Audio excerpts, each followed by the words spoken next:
dos meses com as cores, isso realmente... Conscientizar as pessoas? Isso realmente mostra uma diferença? As pessoas, nesse mês em específico, vão se atentar mais aos problemas?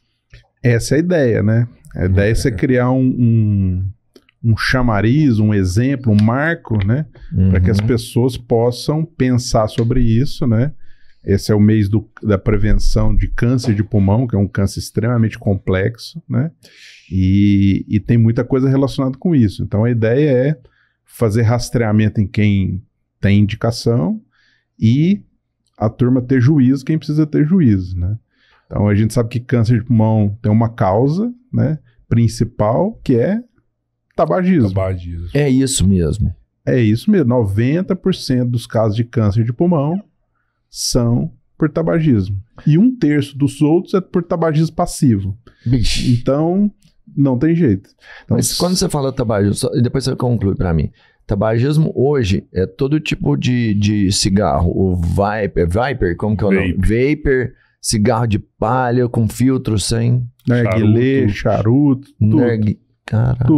Tudo isso vai... Tudo que joga fumaça pra dentro de você. Só serve pra dar trabalho pro sistema de saúde, para você, pras pessoas, né? Ter doença. Traz nada de bom. Apesar de todo mundo que fuma, quando você consome nicotina, em 7 segundos, você libera a substância e dá prazer, mas tirando o prazer, que é um falso prazer, o resto é só catástrofe. Já fumou já, doutor? Não, graças a Deus. Graças a Deus. Eu já fumei, é difícil pra caramba largar disso aí, viu? É difícil demais. É isso, é prazer, né? E é um prazer rápido, então assim, o dia tá difícil, a casa tá caindo, você fuma e prazer, fuma aí. E o cérebro adora sentir prazer, e ele vai fazer de tudo. Ou pra você não parar, ou se você parar, voltar a fumar. Então esse é o problema. Então a indústria do tabaco, a indústria do cigarro eletrônico, ela trabalha com dependência química de uma droga que chama nicotina, que dá prazer. Então, como é que você sabe o que é uma droga? São 3 características. Você precisa consumir cada vez mais para ter o mesmo efeito. Quando você fica sem, você sente sintomas desagradáveis, que é a abstinência. Uma fissura. E mesmo você sabendo que faz mal, você continua utilizando. E uma quarta, talvez, você ajusta o seu dia para você consumir a substância. Então, tudo que faz isso acontecer causa dependência química. E a gente tem que olhar com um olhar diferente. E é o que a nicotina faz. Engraçado, a população tabagista diminuiu muito no Brasil nos últimos anos, né? Diminuiu. Isso é um exemplo para o nosso país, né? As ações que foram adotadas, né? Então, principalmente o aumento de custo, de preço, pelo aumento de imposto, e a restrição, proibição, né, de fumar em lugares fechados, né? E cumprindo a lei, fez com que hoje a gente tivesse menos de 10% da população fumando. Só que nós temos mais um grande desafio, que é o cigarro eletrônico. Cigarro eletrônico, com a falsa ideia que ele faz menos mal ou que ele não faz mal, e ele tem uma característica, ele tem uma quantidade de nicotina gigantescamente maior, ele vem causando dependência em quem? Nas nossas crianças. Caramba. E a indústria do tabaco sabe que quando uma criança, um adolescente fica dependente, a chance dele continuar dependente o resto da vida é gigantesca. Então toda a estratégia hoje é eletrônico, é colorido, tem gostinho, é bonitinho, né? Não tem mau cheiro. Isso que eu ia falar, ele é cheiroso, porque o cigarro mesmo, aquele da minha época, era fedorento pra caramba, o negócio era uma carniça. E hoje é cheiroso. Eu vou te falar que eu nunca fumei, né? Eu já brinquei com o pito lá, quando eu era moleque, aquela coisa idiota, mas eu nunca fumei, nunca tive o vício. E esse de hoje, cara, você passa perto da galera que tá lá carburando dele, o negócio é cheiroso. É prazeroso você sentir o cheiro daquilo ali. Pra mim, que não tem o vício, já é atrativo. Então você pega um moleque que tá na formação, ok, já tá usando. Mas se for fazer um comparativo assim das gerações, tem algumas coisas que são assustadoras. Por exemplo, né, sei lá, meu pai começou a fumar em 1960, 70, né? E demorou anos para ver o mal que o cigarro fez na vida dele, né? Lógico, né? Tem gente que consegue ver isso mais rápido, mas a maioria, eu acho que de quem fuma vai ver as sequelas reais aí depois de 20, 30 anos consumindo cigarro, né? E vape é totalmente diferente. A gente tá vendo aí pessoas que consumindo vape há 3, 4 anos já estão reclamando, né? Que a vida já não é mais a mesma, com 3 anos de consumo dessa substância, né? Então, não sei se na história a gente vai ver que essas pessoas vão durar tanto tempo. Não sei se elas vão ser clientes eternos, igual os clientes do tabagismo aí foi até hoje, né? Você tem algum nome desse? O vape realmente vai mais rápido? Vai bem mais. A história do tabagismo, né, que você citou, dos seus pais e dos seus avós, ela é muito interessante, porque é a evolução da ciência, né? Porque no começo, ninguém sabia que fazia mal. Ou sabia e não falava. Você tinha médico fazendo propaganda, jogador de futebol fazendo propaganda. Você ligava lá, Fórmula 1, tava lá estampado nos carros. Sim. Era o cowboy, era o esportista, era a mulher bonita, era o homem bonito. Então, assim, era a glamourização do cigarro e às vezes até incentivado, né?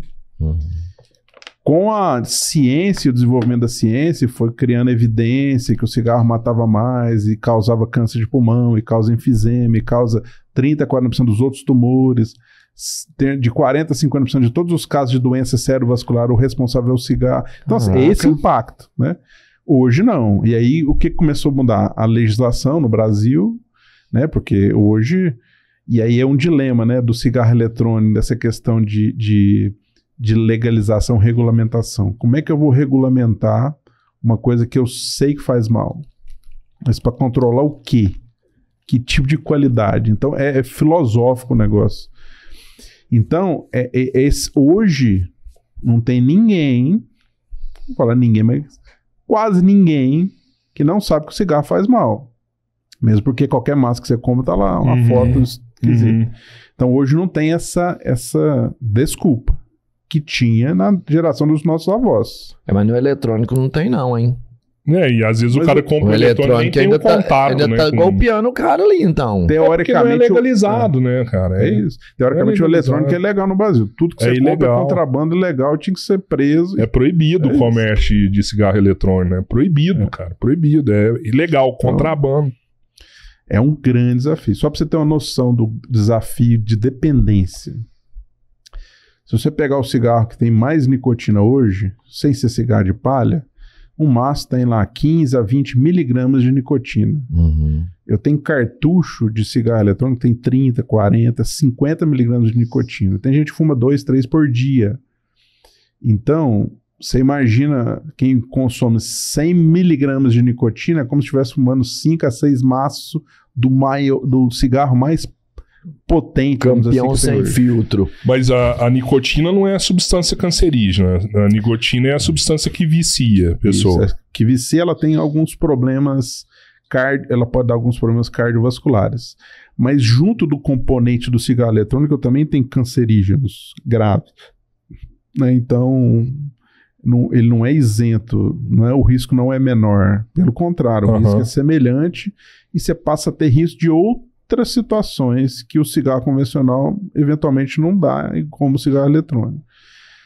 Então, a preocupação que eu tenho hoje não é você ter um adulto que é consciente, orientado, ele sabe que faz mal e ele quer fazer essa escolha. Cara, ele tem condição de, consciente, saber que hoje ele tem acesso à informação. Apesar que eu acho que as pessoas ainda acham que o cigarro eletrônico faz menos mal ou não faz mal.